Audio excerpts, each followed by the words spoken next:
baik. Kamu tukang servis pinggir jalan, jual-jual bensin botolan, tapi sholatmu baik. Kalau bukan kamu yang baik, nanti anakmu yang sempurnakan hidupmu. Mau jadi sekda, sudah sekda mau jadi bupati, sudah jadi bupati mau 2 periode, sudah 2 periode ditangkap KPK. Enten mana ada masalahnya. Ini minimal saya tahu semua ini masalahnya nih bapak ini takut sama istrinya. Biar Habib takut juga sama bininya. Kalau kami orang Bugis kada takut sama bini, tak ada orang Bugis takut sama istrinya.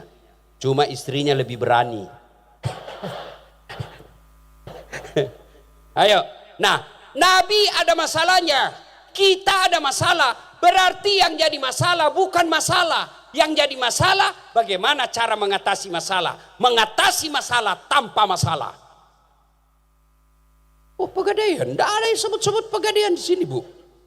Mengatasi masalah ketika Nabi ada masalahnya, beliau pegang 2. Ista'inu bisabri wassalah. Sabar, perbaiki solatmu, saya yang selesaikan masalahmu. Itu janji Allah, bukan janji kampanye. Maka Pak Rizal, kalau Allah tidak takdirkan, Bapak bersabar. Tidak ada sudah itu kalah ilmu sabar. Saya 2014 ikut Pilwali Makassar. Kalah Ustadz, 10 pasang calon Pak. 10 pasang calon 2014. Kalah, tidak, cuma yang menang lebih banyak suaranya. Ternyata Allah tahu, Dasat, tak usah kau jadi pejabat. Andai saja saya menang waktu itu, saya tidak bisa ceramah di tempat ini. Bisa jadi saja, andai saja saya menang waktu itu, mungkin saya ada di penjara suka miskin, korupsi. Allah tidak usah, Dasat, kau jadi ulama saja. Andai saja saya menang waktu itu, saya setengah mati hormat. Datang ke Polres, siap komandan. Datang ke Polda, siap jenderal. Datang gubernur, siap Pak Gubernur. Datang lagi Pak Gubernur, siap Pak Presiden. Sekarang saya jadi ulama, mereka semua yang hormat sama saya. Maka pian berdua, sabar. Sabar.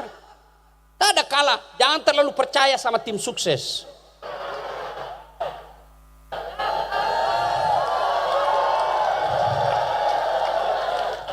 Kenapa Ustaz tahu? Saya pernah rasakan. Lebih baik Bapak langsung menyapa masyarakat. Betul. Ya. Bu. Ustaz, suami saya cerewet. Sabar. Ustaz, istri saya suka ngomel. Sabar. Kalau kau tidak sabar, pilihannya bukan kau hina istrimu. Kalau dia tidak sabar, kalau dia cerewet tidak mau karena nasihatmu, bukan kau tempeleng dan kau pukulnya, tapi apa? Kembalikan ke orang tuanya. Ini bertengkar, hamil lagi.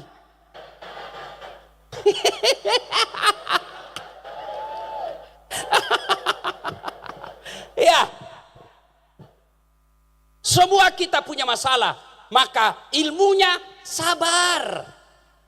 Ustadz, bini saya jelek, mukanya hancur, ya itulah takdirmu. Dulu waktu muda cantik Ustadz, sekarang kok jelek, ya kamu juga yang tidak pelihara dia. Kenapa? Karena kalau dia cantik, dia malu jalan sama kamu. Kenapa? Karena kau juga jelek. Itu kan enak perasaan begitu, pakai begitu saja. Ya, bapak-bapak tentara, ada masalah dengan pekerjaan, sabar. Adik-adik polisi, Kapolresmu suka marah-marah, sabar. Kenapa? Karena dia komandan. Masa kau mau marah sama komandanmu? Sabar, paling enak itu. Tidak ada sudah kalah ilmu sabar. Bagaimana praktiknya sabar? Salah satu praktik sabar, alladzi idza asabatum musibah qalu inna lillahi wa inna ilaihi rajiun. Tadi dagangan lancar. Tadi dagangan ramai, banyak untung. Setelah Covid malah tutup. Jangan kau fitnah tetanggamu. Oh ini pasti dia pelet dagangan saya. Oh ini pasti ada yang sentimen. Dia kirim dukun ke. Jangan. Lebih baik kau ucapkan. Inna lillahi wa inna ilaihi rajiun. Bapak-bapak, istrimu mau ngomel, pertama pasti kamu jarang kasih duit. Iya bu, nggak percaya? Kau dengar, ibu-ibu jawab. Biar suami tidak pulang, yang penting bawa Nah, kau dengar, bukan kau dicari uang. Ya tuh ibu. Jadi kalau ada istri suka ngomel, pasti uangmu kurang.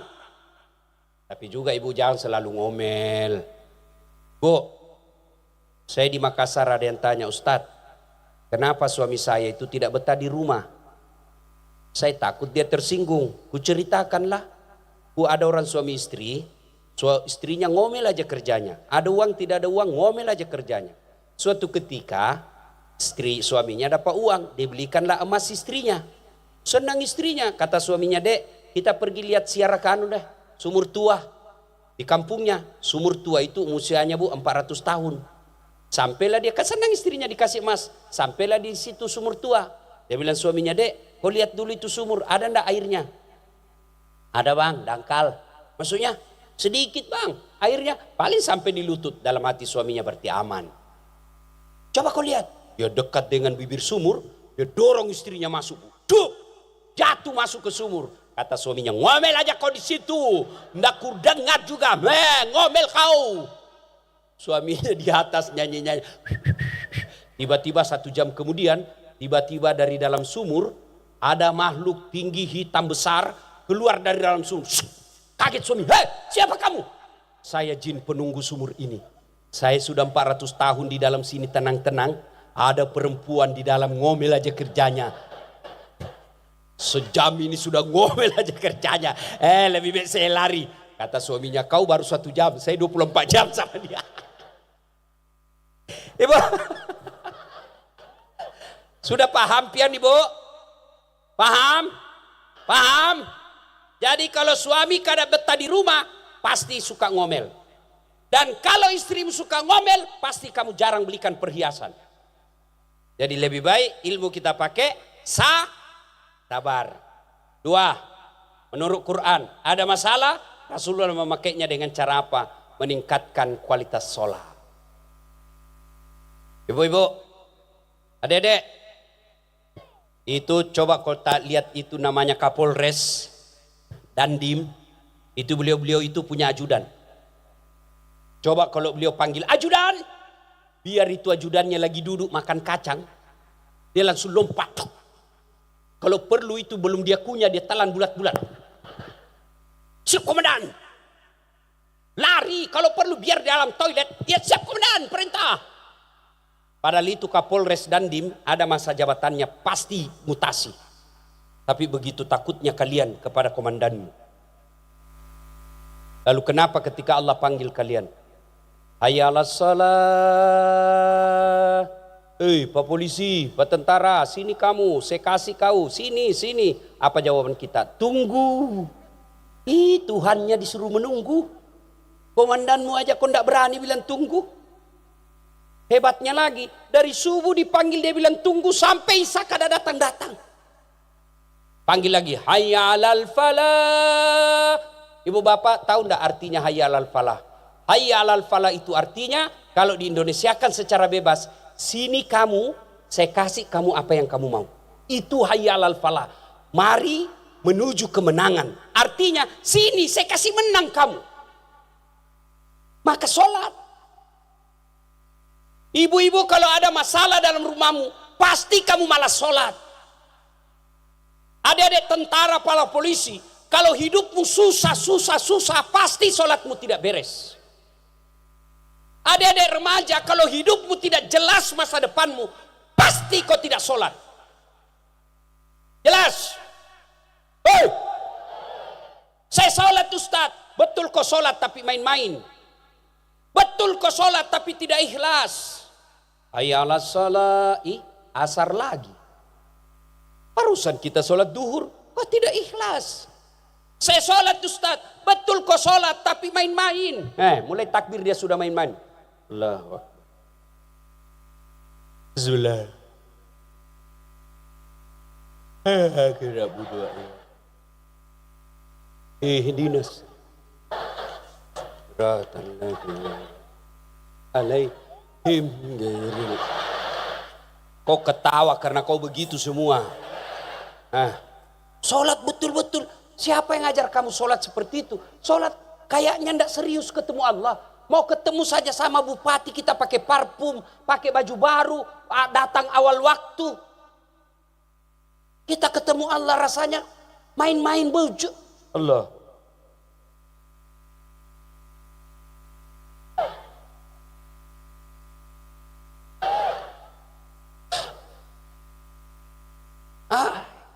Bagi pantas hidupmu 30 tahun sudah cari nafkah, tidak bisa kau lepas dari kredit, pinjol. Kenapa? Karena kau main-main sholat. Tidak mungkin Allah sengsarakan hidupmu kalau sholatmu baik. Tuhan apa yang menyengsarakan hidupnya orang baik sholatnya? Kenapa kau miskin? Karena kau tidak sholat. Dari kamu sampai anakmu jual asongan. Kenapa kau tidak sholat? Orang ceramah maulid kau masih jual. Duduklah kau dulu dengar ceramah.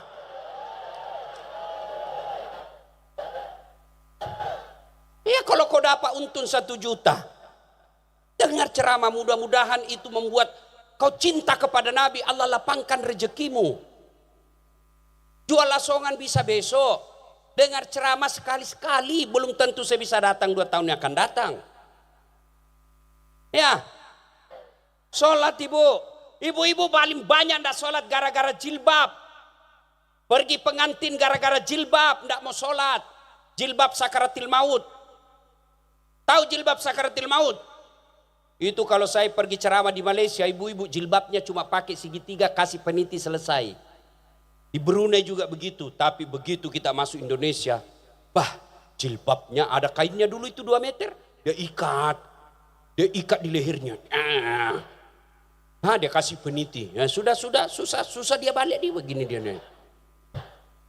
3 lapis itu jilbabnya, kuning, biru, jingga. Dia kasih miring lagi sedikit begini. Ada kayak kering-keringnya di sini, ada juga kayak pohon di belakang. Roknya sempit, bajunya sempit. Kata suaminya, buru-buru kau ibu, tunggu dulu pak, bentar kesian. Balik sini dulu apa sih pak?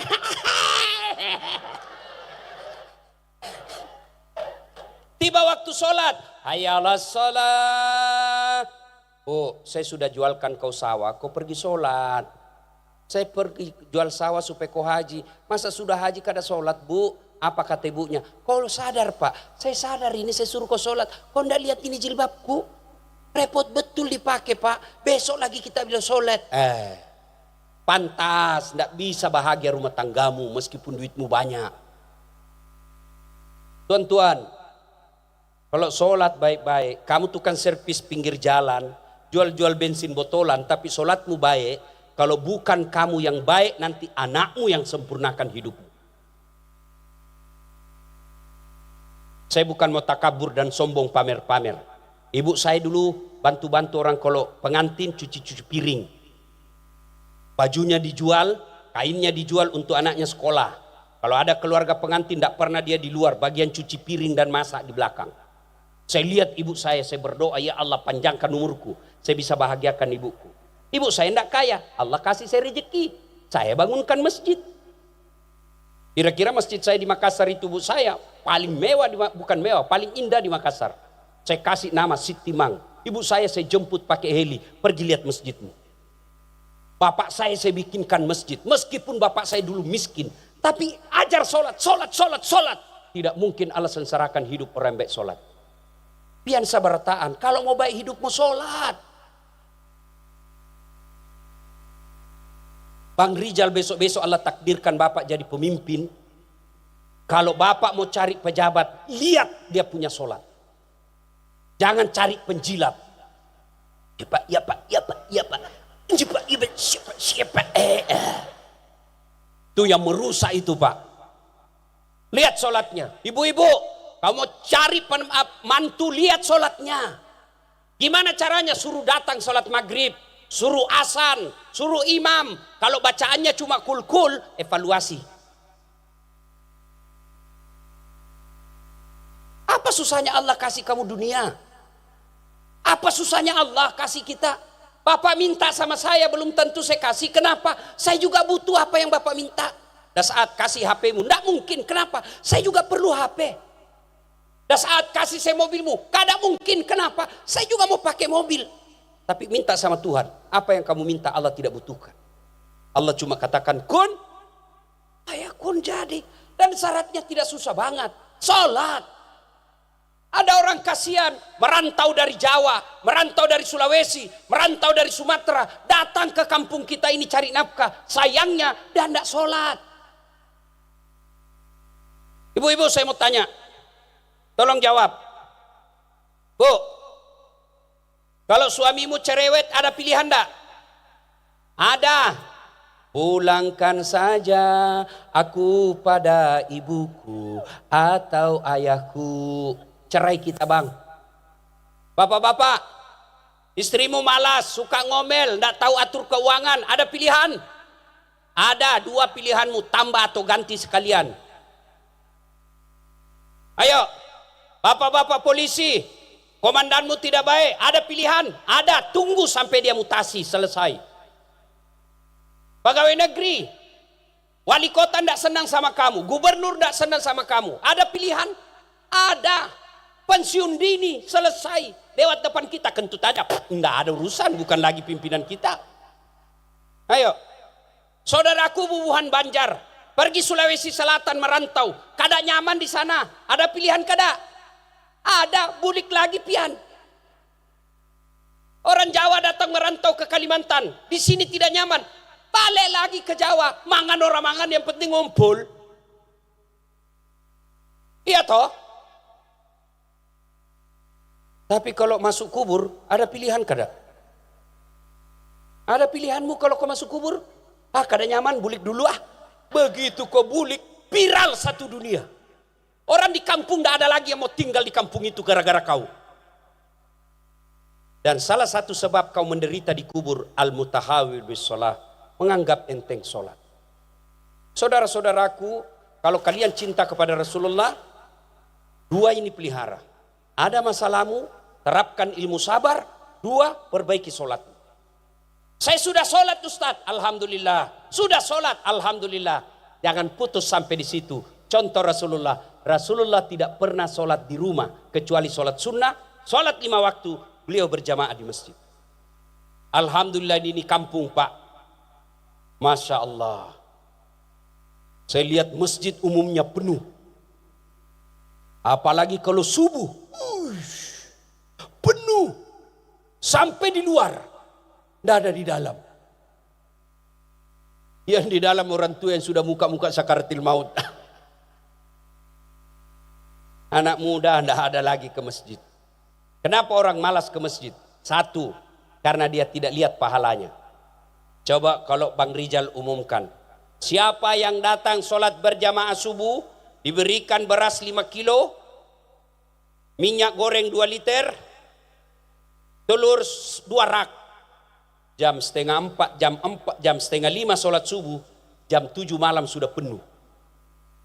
Kenapa? Karena dia lihat pahalanya. Padahal Nabi jelaskan, andai saja kau lihat pahala salat jamaah subuh, kamu akan datang ke masjid meskipun engkau dalam keadaan merangkak. Yang kedua, sebab orang malas ke masjid. 1 tadi dia tidak lihat pahalanya. Yang kedua, dia tidak tahu pahalanya.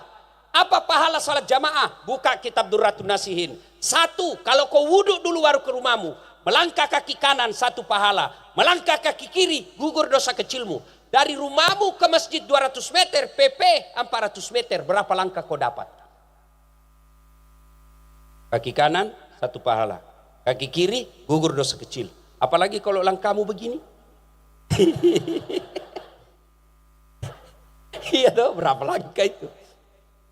Yang kedua, kata Nabi, kalau kau ke masjid, seluruh tanah, tumbuhan, pagar, tegel, aspal, tiang yang kau lewati akan jadi saksi. Itulah sebabnya dianjurkan ketika ke masjid berjamaah, usahakan beda jalanmu waktu pergi, beda pula jalanmu waktu pulang. Itulah juga sebabnya disunnahkan ketika kau berjamaah di masjid dan sholat sunnah, usahakan pindah ketika 2 rakaat selesai. Mau tambah lagi sholat sunnahmu, pindah lagi. Supaya apa? Tambah banyak saksi di akhirat kelak. Yang ketiga, kalau kau ke masjid basah bajumu, bajumu itu yang basah nanti akan lindungi kamu dari sentuhan api neraka. Maka kalau bapak ke masjid basah, basah itu akan jadi mantel agar kita tidak disentuh api neraka. Jangan juga salah paham. Mentah-mentah sudah dengar begini, dia tunggu hujan keras. Begitu hujan keras dia buka payungnya, dia jalan. Itu beleng-beleng namanya itu. Ya, Bu, apalagi pahala berjamaah 27 kali lipat. Artinya 1 kali sholat di masjid, 27 kali sholat di rumah. Apalagi sholat berjamaah di masjid ada doa bersama. Yang ketiga, sebab orang malas ke masjid, manajemen masjid tidak bagus. Ada masjid saya bangun, alhamdulillah. Itulah selalu saya bilang, Pak, kalau Bapak nonton ceramah saya jangan lupa like and share.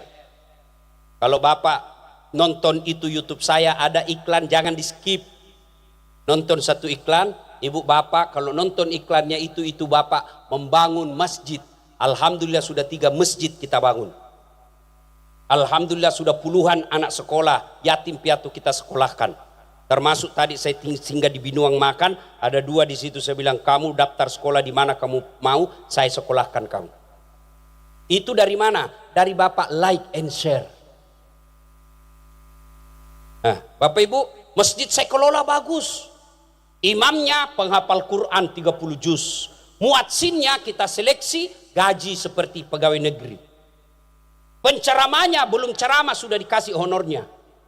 Ini judulnya, ini buku yang dibaca. Masya Allah, sound systemnya bagus, karpetnya nyaman, di dindingnya ada proyektor. Kalau imam bersikir, keluar itu kalimat sikirnya, semua ikut. Di bawahnya ada ikan koi yang sudah saya mu'alafkan. Ikan koi kan dari Jepang, Pak, agama Shinto. Saya islamkan dulu baru masuk kolam. Masya Allah. Coba Bapak lihat di YouTube saya itu, masjid saya, Masya Allah, cantik. Akhirnya Pak, orang di sana kalau mau sholat Jumat 30 menit sebelum azan sudah tidak ada tempat kau dapat di dalam. Taraweh sampai di luar jalan, 30 malam berturut-turut. Orang nyaman. Ini bagaimana orang ke masjid? Yang azan, orang tua sudah pensiun. Tarik napas, sesak napas. Hayya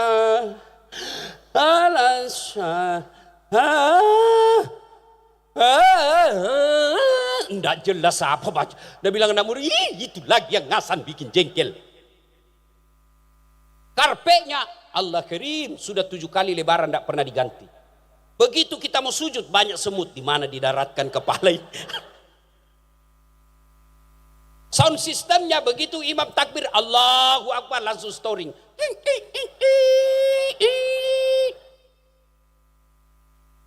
Penceramanya mulai dari salam pertama sampai terakhir neraka terus dia bahas. Kamu dibanting, dilipat, ditusuk pantatmu, digulung kamu, dihantam lehermu. Dia bilang tidak budaya, tidak usah mesti bikin takut saja itu Pak Ustaz.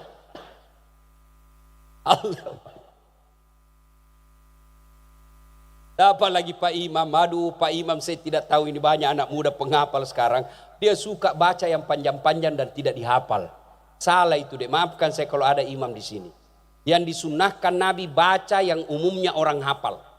Itu sunnah, bukan saya karang-karang. Baca umumnya orang hafal, yang kedua ringkaskan. Itulah sebabnya kalau imam sebelum angkat takbir kan disunnah lihat dulu. Salat jami rahimakumullah, lihat pasukan, oh banyak nenek-nenek. Banyak kai-kai, jangan panjang Pak, kau siksa orang tua. Bayangkan ke dia rematik kasihan. Belum selesai Pak Imam jatuh kepalanya. Diangkat lagi kepalanya belum selesai, jatuh udah lama lagi jatuh. Kau siksa kasihan orang tua. Ya, ringkaskan. Yang kedua kata Nabi, baca yang umumnya orang hafal. Tujuannya apa? 1, supaya orang khusyuk ikut. Coba kalau imam baca wadduha, kita ikut. Kenapa? Kita hafal.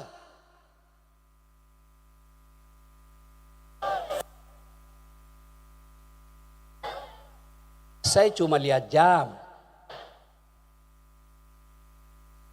Hei, bayangkan kalau imam baca wadduha, kita bisa ikut khusyuk. Ini imam baca Al-Anfal ayat 5 sampai 62. Dia khusyuk dengan bacaannya, kita khusyuk dengan hayalan. Kita mau ikut, tidak dihafal, kita mau ruku, Pak Imam masih panjang. Terpaksa kita baca pengumuman keadaan keuangan masjid, pengeluaran, bayar listrik, ganti keran, dibaca semua itu Pak. Sudah dibaca semua itu satu papan, belum selesai Pak Imam, kita lanjut lagi baca kalender. Persatuan Guru Republik Indonesia. Belum selesai lagi, dibaca lagi RR, calon bupati, dibaca bajunya orang Pak di belakang. Siapa yang salah? Imam. Maka baca yang umumnya orang hafal supaya orang khusyuk. Yang kedua, kalau imam salah, ada yang bisa luruskan. Coba kalau imam baca wadduha, salah sambung, kita bisa bantu. Tapi imam baca Al-Anfal, begitu salah, hadapi susahmu sendiri. Ada ini wallahu alam benar atau tidak, cerita aja ini Pak. Ada penghafal Quran pulang kampung, dites bacaannya. Kau jadi imam nak? Baiklah, imam. Baca Al-Fatihah masih lancar, bagus bacaannya. Begitu dia baca surah yang hanya dia ngapal, tiba-tiba ada cicak. Ke masjid itu apa? Ada cicak jatuh, kena telinganya. Kaget ya, namanya orang lagi sholat jatuh kaget. Hilang hafalannya. Apa sambungannya ini tadi? Apa sambungannya? Dia hening satu masjid. Semua orang menunggu sambungannya. Tidak ada, terpaksa Pak Imam ini karena dia tidak tahu fikih juga, terpaksa Pak Imam bilang, tolong bantu di belakang. Yang di belakang berteriak, dia bilang, saya juga tidak tahu. Ada anak muda berteriak, dia bilang, kalau begitu ya sudah, Allahu Akbar. Siapa salah? Siapa salah? Siapa salah? Pak Imam. Ini lagi kejadian waktu saya di kampung kecil. Kita sholat satu masjid nih, tiba-tiba imam sujud, lama sekali sujud Bu. Tidak seperti biasanya. Apa lama betul ini? Lawas banar. Kenapa? Ada kawan saya, diangkat kepalanya. Wih, hilang imam. Ternyata imam keluar dari pintu samping. Bubar sholat. Selesai sholat ditanya, Pak Imam, dia baru masuk. Pak Imam, kenapa kau keluar? Saya kentut nak. Lain kali Pak Imam, kalau kau kentut, kasih bangku kita baru kau keluar. Saya malu kau lihat nak. Bubar salat. Siapa yang salah? Siapa yang salah? Siapa salah? Imam. Makanya dalam fikih sholat jamaah tidak boleh sembarang orang jadi imam. Kenapa? Karena kalau imam salah, salah satu masjid. Jadi makmum siapa saja boleh. Jadi jamaah siapa saja boleh. Tapi imam tidak boleh. Kenapa? Salah imam, salah jamaah kita. 27 November akan datang. Kabupaten kita milik imam. Hati-hati milik imam.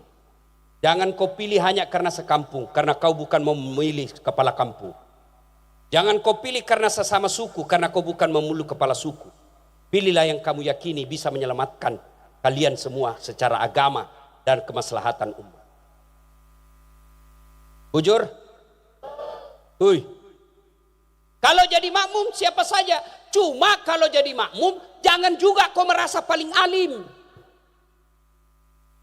Ada juga orang masuk jaga makmum, mulai takbir dia kayak dia lah paling soleh dalam masjid. Mulai takbir dia ganggu kita.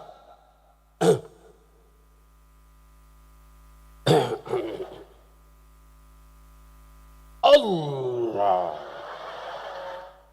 Akbar. Baca Al-Fatihah kayak dia mau gigit kita punya telinga. Alhamdulillah Maliki Yaumiddin. Ada lagi yang suka ganggu kita itu, apalagi yang ganggu kita. Biasanya itu ada orang sholat dia kasih pindah-pindah kakinya. Bapak pernah dapat kan? Kita kasih pindah kaki, kasih pindah lagi. Saya kasih pindah, dia kasih pindah lagi. Selesai sholat dia bilang, kenapa diinjak kakiku? Kau ganggu saya. Boleh, tapi tanya dulu di sampingmu. Pak, boleh enggak saya tempelkan kaki saya Pak? Kalau dia bilang jangan dek, kau ganggu saya, nanti kakiku saya ingat. Kakiku aja kupikir. Nanti kita main kayak injak di sini. Kalau dia bilang jangan. Saya tanya waktu saya jaga, kenapa injak? Kamu ganggu saya. Kenapa kau kasih dekat kaki? Katanya ini supaya sap rapat Ustaz. Saya bilang, bukan begitu kalau mau rapat sapmu deh. Ini yang kau kasih rapat deh. Pundak, bukan kaki. Karena kalau kakimu rapat kakimu sapmu longgar. Kau kasih pindah. Keruku Allah. Ya, tahu enggak kalau jadi makmum? Kata Nabi, kalau kau jadi makmum pakai sikat gigi dulu. Pakai kau parfum. Apa sikat gigi dan parfum sampai kepada Allah? Tidak. Maknanya apa? Jangan kau ganggu tetanggamu. Maknanya apa? Pilkada kalian tidak boleh saling mengganggu. Itu namanya berjamaah. Orang yang rajin berjamaah, dia akan menjadi rahmatan lil alamin. Pilkada jangan membuat kalian berpecah belah. Ini pesta tahunan, pesta demokrasi, 5 sekali 5 tahun. Kepada calon jangan saling menyerang. Kepada masyarakat silakan pilih jagoanmu, jangan kau hina orang. Kepada tim sukses jangan kau bodoh-bodohi masyarakat. Kepada masyarakat jangan kau bilang wane piro. Saudaraku, pilkada ini jangan membuat tegang. Masih ingat Pilpres 2019? Adik-adik masih ingat pemilihan presiden 2019? Siapa yang bertanding? Bapak Prabowo dengan Bapak Joko Widodo. Siapa yang menang? Bapak Joko Widodo. Siapa menterinya? Bapak Prabowo. Hantam waktu debat. Satu paket. Kalian bertetangga sejak lahir. Tetanggamu kalau kau pergi keluar daerah dia yang bersihkan rumahmu. Beda pilihan hanya sampai sekarang kau masih baku musuh. Itu aslinya beleng-beleng. Berjamaah itu contoh. Jangan kau ganggu orang. Kamu rajin sholat. Kamu rajin puasa Senin Kamis. Kamu tahajud tiap malam. Tapi tetanggamu tidak ada yang suka kamu. Kau bukan orang baik di hadapan Allah. Siapa orang mulia di hadapan Allah? Khairun nas anfa'uhum linnas. Sebaik-baik manusia di antara kalian yang paling banyak manfaatnya buat orang lain. Saya heran kalau ada orang rajin berjamaah tapi tidak bisa berbeda dalam pilkada. Coba lihat orang dalam pilkada, Pak. Beda-beda pilihan tapi tetap kita satu. Coba lihat, bayangkan bagaimana rusuhnya salat seandainya kita boleh pakai bahasa masing-masing. Bahasa dari suku manapun kamu masuk masjid, bahasamu bahasa sholat. Bayangkan kalau kita bahasa masing-masing. Yang jadi imam Habaib keturunan Arab. Dia takbir pakai bahasa Arab. Allahu Akbar. Datang Bubuhan Banjar jadi jamaah. Dia takbir pakai bahasa Banjar. Allah ganal bujur. Datang orang Kutai, dia pakai bahasa Kutai. Allah pore beneh. Orang Bugis tidak mau kalah, dia takbir pakai bahasa Bugis. Ungalau ta'ala malopo.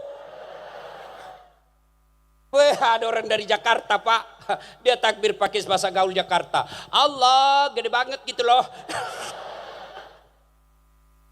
Coba, maka itu simbolnya umat Islam sangat mengedepankan persatuan.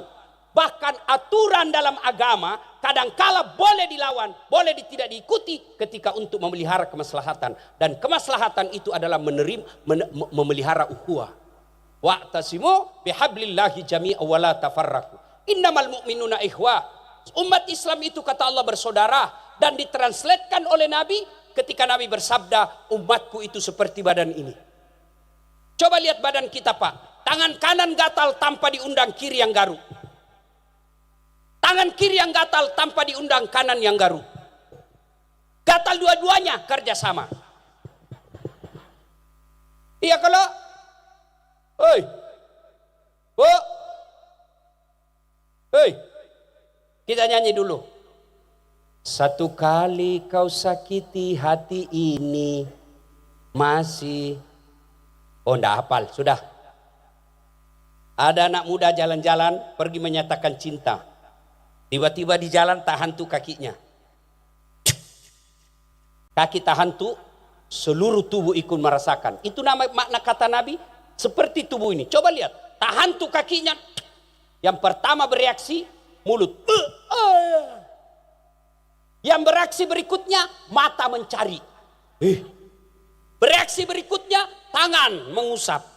Reaksi berikutnya, mulut meniup. Kada menahan. Iya, ada ndak anak muda jalan-jalan tahan tuh kakinya?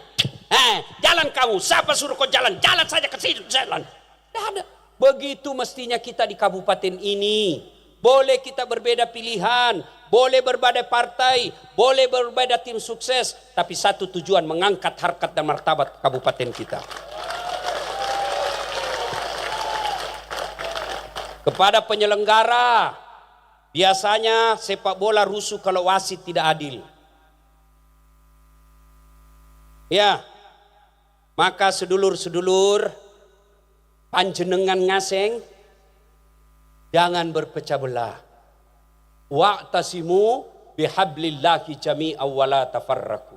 Berpegang teguhlah engkau kepada tali persaudaraan agama Allah dan janganlah engkau bercerai-berai. Kalau rusuh kabupaten kita, bukan orang di Makassar yang akan merasakannya. Kalau rusuh kabupaten kita, bukan orang di Jawa Timur yang akan susah. Siapa yang akan susah? Kita sendiri. Maka menjaga ketentraman bukan hanya tugas polisi dan tentara, tapi tugas kita sabarataan. Mari jaga persaudaraan, jaga ukhuwah, jaga persatuan kita, supaya apa? Allah janjikan, walau anna ahlal qura amanu wattaqau lafatahna alaihim barakatim minas sama'i wal ard. Penduduk suatu negeri beriman dan bertakwa, iman takwa itu tidak berpecah belah, mereka bersatu berpadu, maka Allah turunkan keberkahan dari langit dan keberkahan dari dalam tanah. Ibu bapak saudara-saudara sekalian, banyak yang ingin kita sampaikan, tapi waktu jualah yang membatasi kita. Masih bisa bu? Terus menghina sampean. Kau kira saya tukang parkir? Ustaz kondang ini. Terus. Tambah. Kau kira saya penjual soto Banjar? Ya, pesan, ayo tingkatkan kesabaran, tingkatkan kualitas sholat, datang berjamaah di masjid. Pilkada kita sikapi dengan cara apa? Jangan bagadu. Boleh berbeda pilihan, halal. Kalau kita yang calon tidak menang, ikuti ilmunya Bapak Prabowo. Sejak 2019 bertarung, 2014 bertarung, 2024 baru Allah kabulkan keinginannya. Kepada masyarakat, ayo mari jaga kampung kita sama-sama. Tidak ada yang lebih utama menjaga kampung kita kecuali kita semua yang ada di kampung ini. Di tempat ini kita mencari nafkah, di tempat ini kita bekerja, di tempat ini kita beribadah, maka kita semua berkewajiban untuk bahu-membahu menjaga keamanan dan ketertiban. Pilkada boleh pilihan, silahkan pilih jagoanmu, tapi jangan kau hina lawanmu. Dan jangan golput, datang, jangan ada golput. Saya berpendapat ulama pada mazhab, ayo coblos. Bukan karena kita mencari orang baik, tapi kita menghalangi orang jahat untuk jadi pemimpin. Ibu bapak saudara-saudara sekalian, inilah saja yang sempat saya sampaikan. Terima kasih Bang Rijal yang telah mengundang saya datang ke tempat ini. Mudah-mudahan niat baik bapak ini Allah ijabah keinginan bapak. Buah nangka, buah durian. Buah kelapa, buah nenas. Buah anggur, buah pisang. Itulah buah-buahan. Demikian usikum nafsi bitaqallah fastabikul khairat. Assalamualaikum warahmatullahi wabarakatuh.